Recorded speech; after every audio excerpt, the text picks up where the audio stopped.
petition and intercession. Sometimes we intercede for people by making petitions to God for them. I can speak for myself by saying we're all over the place. We really don't know what to pray. We're fishing for what we think the person needs. But God, in His faithfulness, has given us a model for petition and intercession, which is more effective. It is known as the Lord's Prayer, which many of us, if we've grown up in church, have already known from our youth. It's found in Matthew, the 6th chapter. For context, I'll read verses 5 through 8, then go over the Lord's Prayer from verse 9 to 13, and discuss how we can apply it to our prayers. This is taken from the New Matthew translation.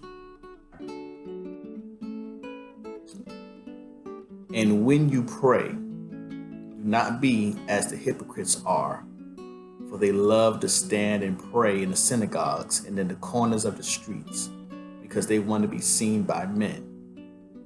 Truly I say to you, they have their reward.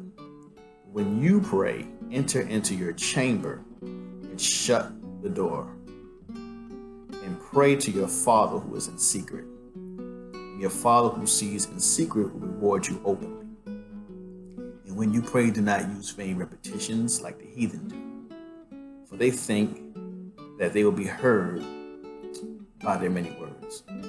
Be not like them, therefore, for your Father knows what you need before you ask Him.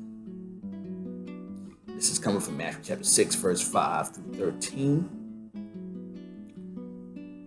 So, here's what we do in order to apply the Lord's Prayer.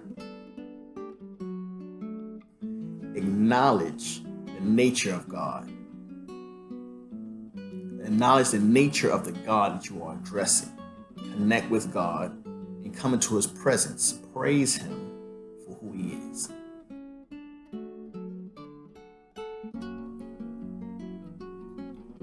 Pray for God's will to be manifested in specific situations and areas on earth. For example, if you are interceding for someone, ask God what that person would be like if His will was fully realized in that person. Then pray for that will to come to pass.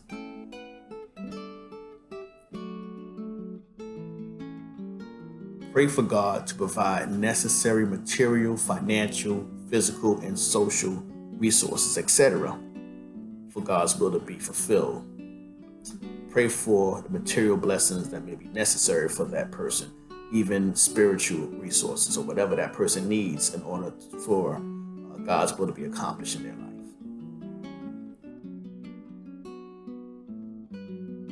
life. Pray that people be released from the past to serve God today.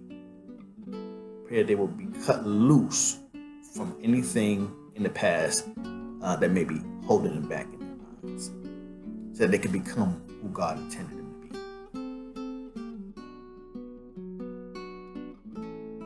be. Pray that Satan, the world, and our flesh will not be allowed to interfere with God's will.